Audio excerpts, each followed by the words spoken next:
हाल ही में केंद्रीय मंत्रिमंडल की बैठक के दौरान जनगणना में जाति से संबंधित आंकड़ों को शामिल करने को मंजूरी दे दी गई है। यानी कि अब भारत में आपको जनगणना के दौरान जाति के आंकड़े यानी कास्ट का डेटा भी, कास्ट सर्वे भी देखने को मिलने वाला है। तो आज इस वीडियो में हम इसी विषय पर बात करेंगे कि आखिर ये पूरा जो डिसीजन है, इस डिसीजन के क्या तमाम आयाम हमारे सामने मौजूद हैं, डिसीजन किस लिहाज से इंपॉर्टेंट है, इसका हिस्टोरिकल बैकग्राउंड क्या रहा है और इससे क्या क्या इम्पैक्ट आपको देखने को मिलने वाला है। मेरा नाम है अक्षय और आपका स्वागत है दृष्टि आईएएस चैनल के इस नए वीडियो में। इसी नोट के साथ करते हैं वीडियो की शुरुआत और सबसे पहले देख लेते हैं यहाँ पर कि हमारी खबर क्या निकल करके आई है।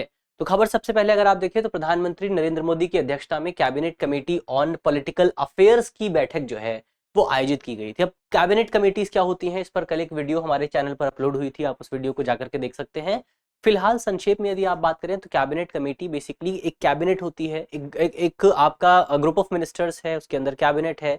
कैबिनेट के अंदर एक और छोटा सा ग्रुप होता है जिसे बेसिकली आपका कहा जाता है कैबिनेट कमेटी, जो कि बहुत कम मेंबर्स उसमें शामिल होते हैं। तो ये आप कह सकते हैं हमारा जो मंत्रिमंडल है उसके जो कोर लोग हैं वो यहाँ पर आपको इन कमेटीज में देखने को मिलते हैं। तो हाल ही में ऐसी ही एक कमेटी की बैठक आयोजित की गई थी और इस बैठक के दौरान बेसिकली जो आगामी जनगणना है, आगामी जो सेंसस है, उसमें जाति गणना को भी शामिल करने का डिसीजन लिया गया है। यानी कि जब आपका सेंसस आयोजित किया जाएगा तो उस दौरान आपसे पूछा जाएगा कि आपकी कास्ट क्या है। तो ये बेसिकली खबर हमारे सामने निकल करके आई है। इस डिसीजन की अगर आप बात करें तो ये डिसीजन इस पूरे विषय को लेकर के बहुत लंबे समय से आपको डिमांड देखने को मिल रही थी और अब जाकर के सरकार ने उस डिमांड को मान्यता प्रदान कर दी है। 4 साल पहले अगर आप देखें तो आज से 4 साल पहले सरकार ने ही अपने एक आधिकारिक बयान में कहा था कि सरकार जाति के डेटा को एकत्र नहीं करने वाली है, लेकिन अब जाकर के सरकार ने अपने ऑफिशियल स्टांस को ही बदल दिया है। तो एक इंपॉर्टेंट डिसीजन यहाँ पर आपको देखने को मिला है cabinet committee on political affairs की तरफ से। आगे बढ़ने से पहले, इस पूरे विषय पर और डिटेल से बात करने से पहले आपके लिए एक इंपॉर्टेंट सूचना है। सूचना ये है कि हमारा दृष्टि लर्निंग ऐप जो है उस पर एआई यानी कि आर्टिफिशियल इंटेलिजेंस को इंटीग्रेट कर दिया गया है। तो अब आप हमारे 2 कोर्सेज हैं, जीएस के ऑनलाइन फाउंडेशन कोर्स हिंदी और अंग्रेजी, तो दोनों कोर्सेज पर आप जो है एआई फीचर का इस्तेमाल कर सकते हैं। एआई फीचर में आप जो है वीडियो की समरी प्राप्त कर सकते हैं पीडीएफ फॉर्म में, वो भी टाइम स्टैम्प के साथ। इसके अलावा आप क्वेश्चन भी जो है उस वीडियो से जुड़े हुए प्रैक्टिस कर सकते हैं एआई के माध्यम से और आप एआई से सवाल भी पूछ सकते हैं। तो बहुत इंपॉर्टेंट फीचर्स जो हैं वो यहाँ पर ऐप पर अपलोड किए गए हैं, ऐप पर इंटीग्रेट किए गए हैं। तो अगर आप इसका फ़ायदा उठाना चाहते हैं, अगर आप इसको एक्सपीरियंस करना चाहते हैं तो आप हमारे ऐप को डाउनलोड कर सकते हैं। चलिए बढ़ा जाए आगे। ये तो एक इंपॉर्टेंट सूचना आपके लिए हुई। अब इस फैसले की इंपॉर्टेंस क्या है, इस फैसले के निहितार्थ क्या है, उसको समझने की अगर हम कोशिश करें, सबसे पहले ये निर्णय जो है भारत के सामाजिक और आर्थिक ढांचे को और ज्यादा मजबूत करने वाला है, और ज्यादा ताकत प्रदान करेगा और ये देश के समग्र प्रगति की दिशा में महत्वपूर्ण कदम साबित होगा, विशेष रूप से उन जातिगत समुदायों के लिए जो ऐतिहासिक रूप से काफी ज्यादा वंचित रहे हैं। कैसे मददगार साबित होगा? तो यहाँ पर अभी तक क्या हो रहा था कि हमारे पास कोई ऑफिशियल डेटा मौजूद नहीं था अलग अलग कम्युनिटीज की के आंकड़ों को लेकर के। पर अब जब हमारे पास ऑफिशियल डेटा मौजूद होगा तो उस डेटा के आधार पर बेहतर डिसीजन लिए जा सकते हैं, बेहतर निर्णय लिए जा सकते हैं। तो इस लिहाज से भी पूरा डिसीजन काफी इंपॉर्टेंट है। तो डिसीजन मेकिंग जो है, आंकड़े क्या करते हैं, आप आंकड़े आपकी डिसीजन मेकिंग प्रोसेस को और ज्यादा मजबूत करते हैं। तो ये ओवरऑल इसकी इंपॉर्टेंस की हमने बात की।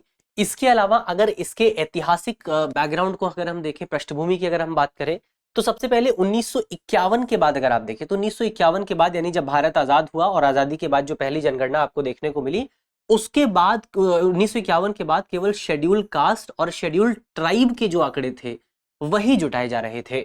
इससे पहले अगर आप देखें तो ब्रिटिश काल के दौरान भारत में सभी जातियों के आंकड़े एकत्र किए गए थे। कब किए गए थे? 1931 की जो जनगणना थी, 1931 की जनगणना में जातियों से संबंधित पूरा डेटा एकत्र किया गया था, जिसमें शेड्यूल कास्ट के आंकड़े थे, शेड्यूल ट्राइब के आंकड़े थे, अदर बैकवर्ड क्लासेस के आंकड़े थे, सभी जातियों के आंकड़े जो है 1931 की जनगणना में एकत्र किए गए थे। बाद में जाति गणना की जो प्रक्रिया है उसको समाप्त कर दिया गया और आजादी के बाद इसको अपनाया नहीं गया। तो लास्ट कब हुआ था जाति की जनगणना? 1931 में हुई थी और उसी के डेटा को अभी थोड़ा सा चेंज करके इस्तेमाल किया जाता है। स्वतंत्र भारत के पहले जनगणना के समय ही जाति संबंधी सवाल को टाल दिया गया था, यानी कि तय किया गया था कि हम अपने देश में जाति को इतनी इंपॉर्टेंस नहीं देंगे। इसका एक लक्ष्य यही था कि बेसिकली भारत में जाति की जो पकड़ मजबूत है उसको कमजोर किया जा सके, लेकिन इसका नेगेटिव इंपैक्ट ये देखने को मिला कि बेसिकली अब जाति के डेटा ही हमारे पास मौजूद नहीं है। इसके अलावा 2021 में अगर आप देखें तो राष्ट्रीय पिछड़ा वर्ग आयोग जो था उसने सरकार से ओबीसी जनसंख्या के डेटा को संग्रहित करने की अनुशंसा की थी, रिकमेंडेशन दी थी कि हमें ओबीसी के जो डेटा है वो एकत्र करना चाहिए। हालांकि जुलाई 2021 में सरकार ने संसद में जो बयान पेश किया, उस बयान में सरकार ने स्पष्ट तौर पर कहा कि सरकार जनगणना के दौरान जाति के डेटा को एकत्र करने के पक्ष में नहीं है, क्योंकि ये समाज में जाति की जो फॉल्ट लाइन है, कास्ट की जो फॉल्ट लाइन है, उसको और ज्यादा मजबूत करेगा। और सरकार का प्राथमिक लक्ष्य यही है कि भारतीय समाज में जाति और जो धर्म के फैक्टर्स हैं उनको खत्म किया जाए, और जो हमारी राष्ट्रीयता का जो फैक्टर है उसको और ज्यादा मजबूत किया जाए। तो ये ओवरऑल ऐतिहासिक बैकग्राउंड की हमने बात की, हिस्टोरिकल बैकग्राउंड इसका हमने देखा। अब जाति जनगणना की मांग के उदय की अगर आप बात करें, तो इसकी जो डिमांड है वो खासतौर पर आपको ओबीसी कम्युनिटी के बीच में देखने को मिलेगी। ओबीसी कम्युनिटी में भी खासतौर पर जो कृषक समुदाय है, जो कारीगर समुदाय है, इनके बीच में आपको जाति जनगणना की डिमांड खासतौर पर देखने को मिलेगी।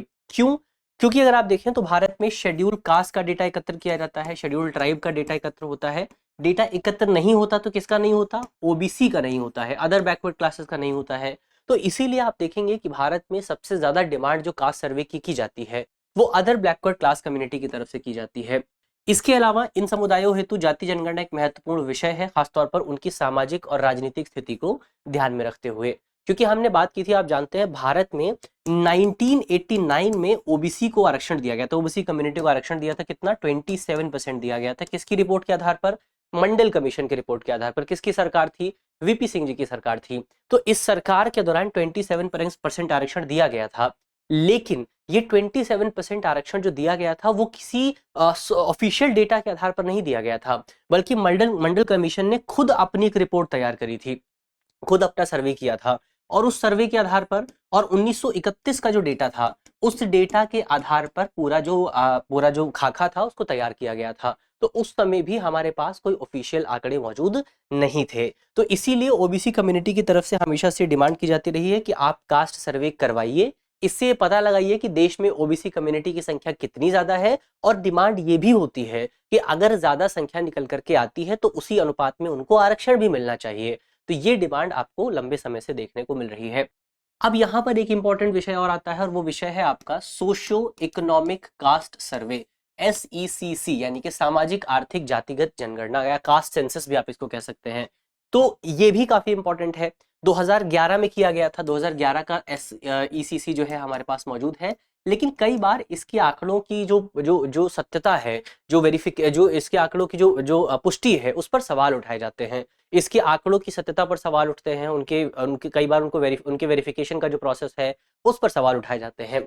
क्यों होता है उसकी अगर आप बात करें तो 2011 में इसको आयोजित किया गया था, और 2011 में जब इसका आयोजन हुआ था तो उस समय जो भारत में जातियों की संख्या निकल करके आई थी वो तकरीबन 46 लाख के आसपास थी। 46 लाख के आसपास जातियां जो है वो भारत में निकल करके आई थी। जबकि अगर आप 1931 वाली जनगणना की बात करें, जब समग्र जातियों का डेटा एकत्र हुआ था, तो उस समय भारत में जो जातियों की कुल संख्या थी वो 4147 के आसपास थी। अब आप सोच करके देखिए कि 1941 से 2011 के बीच में जातियों की संख्या इतनी ज्यादा बढ़ गई है। एक समय पर 1931 में 4100 के आसपास थी और 2011 में बढ़कर के 46 लाख हो जाती है। इसके पीछे के रीजन की अगर आप बात करें, इसके पीछे का रीजन ये था कि जो आपका सोशियो इकोनॉमिक कास्ट सर्वे था उसमें खुले रूप से जातियों के नाम पूछे गए थे। यानी कि ये कोई भी क्राइटेरिया तय नहीं किया गया था। उसमें लोगों से पूछा गया कि आपकी कास्ट क्या है, और उसको लिख दिया गया। फिर दूसरे व्यक्ति से पूछा गया कि आपकी कास्ट क्या है, तो उसे लिख दिया गया। तो इसमें दिक्कत ये आई थी कि बेसिकली कई लोगों ने एक कास्ट बताई, दूसरे व्यक्ति भी उसी कास्ट से संबंधित था, लेकिन उसने स्पेलिंग अलग बताई, उसने अलग तरीके से प्रोनाउंस किया, तो फिर वो अलग कास्ट बन जाती है। इसी वजह से यहाँ पर 46 लाख कास्ट जो है वो आपको देखने को मिली थी। इसी समस्या को दूर करने पर बातचीत की जा रही थी, जिससे जातियों की संख्या बहुत ज्यादा अधिक हो गई थी। तो अब यहाँ पर सोल्यूशन क्या निकाला गया है? सोल्यूशन ये है कि हम एक कोड डायरेक्टरी तैयार करेंगे, यानी कि जातियों की एक लिस्ट तैयार करेंगे, और लोगों से मुक्त तौर पर जातियां नहीं पूछी जाएंगी, बल्कि उनको कहा जाएगा कि आप अपनी जाति बताइए, और लिस्ट में जो भी नंबर होगा वो जनगणना के जो फॉर्म है उसमें भर दिया जाएगा। ये तरीका यहाँ पर निकाला गया है। तो 2011 के सामाजिक आर्थिक जाति सर्वेक्षण के मुकाबले इस बार जाति की जनगणना जो है वो अंतिम चरण में की जाएगी। इसको कानूनी दर्जा भी प्राप्त है।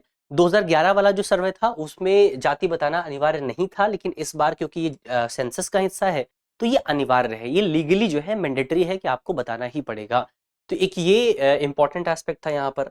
इसके अलावा अंत में जाति जनगणना के प्रभाव की अगर आप बात करें कि क्या इम्पैक्ट आपको देखने को मिलेगा, तो जाति जनगणना से सरकार की नीतियों और सरकारी सीमाओं और जो राजनीतिक सीमाएं हैं उन पर आपको प्रभाव देखने को मिलेगा, विशेष रूप से लोकसभा और विधानसभा सीटों के निर्धारण में, यानी कि डिलिमिटेशन में काफी ज्यादा इंपॉर्टेंट ये भूमिका अदा कर सकता है। तो ये चीज हमको याद रखनी है कि डिलिमिटेशन में इंपॉर्टेंट भूमिका हो सकती है। महिलाओं के लिए आरक्षण भी जनगणना और सीमांकन पर निर्धारित करेगा, यानी कि जब हम फीमेल रिजर्वेशन की बात करते हैं लोकसभा में, राज्य विधानसभाओं में, तो 33% आरक्षण देने की बात की गई है। पर यह आरक्षण केवल और केवल तब लागू हो पाएगा जब हमारे पास जनगणना के लेटेस्ट आंकड़े मौजूद होंगे, तो उस लिहाज से भी काफी इंपॉर्टेंट है। और फिर इससे ओबीसी समुदाय के लिए आरक्षण बढ़ाने की मांग और जाति श्रेणियों के भीतर उपवर्गीकरण यानी कि सब कैटेगराइजेशन को भी बल जो है मिलने वाला है। तो ये कुछ इंपॉर्टेंट इंपैक्ट आपको इस पूरी खबर की वजह से देखने को मिलेंगे। अब यहाँ पर हमारा टॉपिक होता है समाप्त। अंत में आपके लिए करंट अफेयर का सवाल है। सवाल में आपसे पूछा गया है कि भारत सरकार द्वारा ओबीसी आरक्षण किस वर्ष दिया गया था। ये 4 ऑप्शन आपके सामने मौजूद हैं। Option A 1947, option B 1965, option C 1989 और ऑप्शन डी 2015। और एक और इम्पॉर्टेंट आपके लिए सवाल है और वो ये है कि 1992 का एक सुप्रीम कोर्ट का डिसीजन भी है जो इसी पूरे मामले से जुड़ा हुआ है। डिसीजन का नाम क्या है आपको जल्दी से कमेंट बॉक्स में बताना है। तो यहाँ पर इसी नोट के साथ करते हैं आज की अपनी वीडियो को समाप्त, और मुझे उम्मीद है कि वीडियो आपको पसंद आई होगी। वीडियो यदि आपको अच्छी लगी है तो लाइक कीजिएगा, शेयर कीजिएगा। मिलते हैं आपसे अगली वीडियो में, तब तक के लिए अपना ख्याल रखिए, ध्यान रखिए, पढ़ते रहिए। धन्यवाद।